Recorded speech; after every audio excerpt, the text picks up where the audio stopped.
Welcome to GameSpot Live. I'm Greg Kasavin here to tell you all about Breath of Fire Dragon Quarter for the PS2.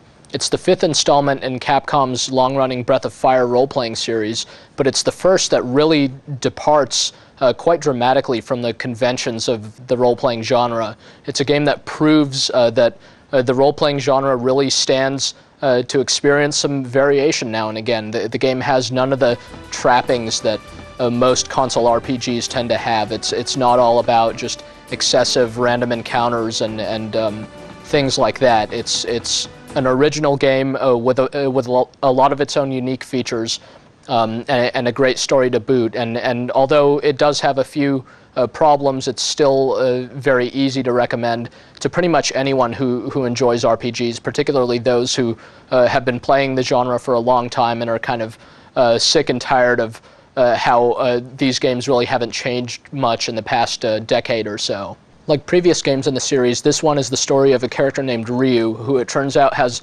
latent abilities of a dragon. He seems to have the dragon's blood in him, though in the case of Breath of Fire Dragon Quarter, this manifests itself as sort of a mixed blessing for Ryu. It turns out to be a curse. Relatively early on in the game, when Ryu discovers his abilities and discovers that he's able to transform into this immensely powerful and destructive being, he also realizes that every time he uses these powers, he loses some of his grip on humanity. And in fact, you'll see kind of a percentage indicator throughout most of the game constantly kind of ticking up towards 100%, and should that percentage indicator ever max out, then you automatically lose and you'd have to start all over. Dragon Quarter takes place in a world called Deep Earth. It's entirely subterranean, and that explains why the game is basically a series of dungeon crawls. You'll go through countless levels of kind of winding, twisting dungeons, fighting enemies along the way. It's a pretty straightforward structure, although there are a lot of story sequences and a lot of surprises along the way. Ryu eventually joins forces with two other characters named Nina and Lin, and the three of them will be fighting tons of different types of monsters over the course of the game. As mentioned, there are no random battles in this game. You'll always see your enemies on the field before you engage them, and if they notice you, they'll come and attack you, but you can always slash at them first, and if that's the case, then when battle initiates, you'll get the first attack. So the game rewards you for not being passive when you see monsters. It's not just, you stumbling into enemies, but actively trying to do something about them whenever you see them. In fact, Ryu, since he's what's called a ranger, he can actually use traps and bait things to either distract or debilitate and injure his enemies before he even engages in combat with them.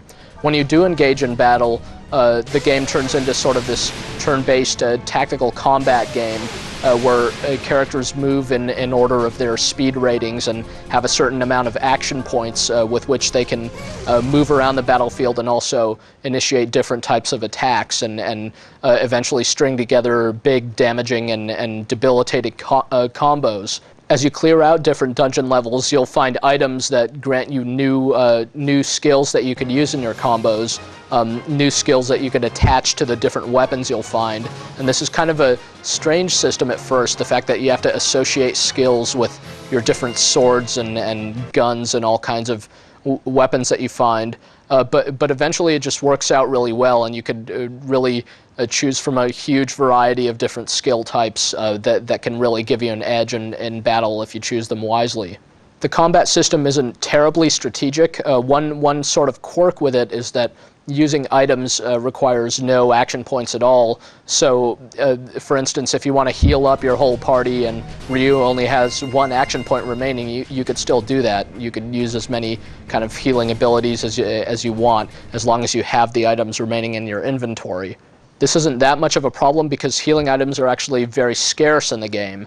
Later on, though, the combat does sort of devolve into conventional role-playing style stuff where the very powerful enemy you're fighting, every time it hits you, it brings you to death's door, and you have to spend part of your turn healing all the way back up to full before chipping away at his health. So this game isn't going to appeal to strategy gamers more than role-playing gamers, but nevertheless the combat system is original, it's got some depth to it, and it's more interesting than most combat systems in role-playing games, so that's wonderful. Breath of Fire Dragon Quarter is a pretty punishing game. Save points are few and far between. It can often be very difficult, but it also has a number of features in it to keep things from just getting to where they're immensely frustrating, keeping you from losing progress. For example, should you ever die, you can restore your progress from the last save point, retaining some of your experience and all your skills and abilities intact. And you'll even run across new story sequences as you play through the game multiple times. It's a game that rewards replay value and real efficiency. It takes about 20 hours or so to get through the game the first time through, and you could play it through in less than half that time if you're really good and know exactly what you're doing. So all told, you're probably gonna get at least a solid 30 hours out of this game. It's got a lot to it. The game's got some really great production values to it. The visual style of the game is very original. It uses a technique reminiscent of cell shading, where you'll see kind of a black border around all the characters that seem to make them look like cartoon characters that are kind of popping out of the screen. During cutscenes, you'll see the characters with really expressive emotions on their faces. They look really deeply concerned throughout most of the game, which gives Breath of Fire Dragon Quarter this kind of air of seriousness and importance. So you'll really kind of sympathize for these characters as they're going through all these hardships, fighting their way hopefully to the surface of the Earth. Breath of Fire Dragon Quarter also has some cool kind of secrets and peripheral stuff that you could do, the most notable of which is this weird kind of town-building ant colony mini-game where you have to hire ants to kind of excavate caverns, and then you'll have them build things like workshops and cafeterias and all kinds of weird stuff like that. It's pretty funny and actually gives you access to some of the hidden stuff that you wouldn't find otherwise in the game, and makes for a good bonus.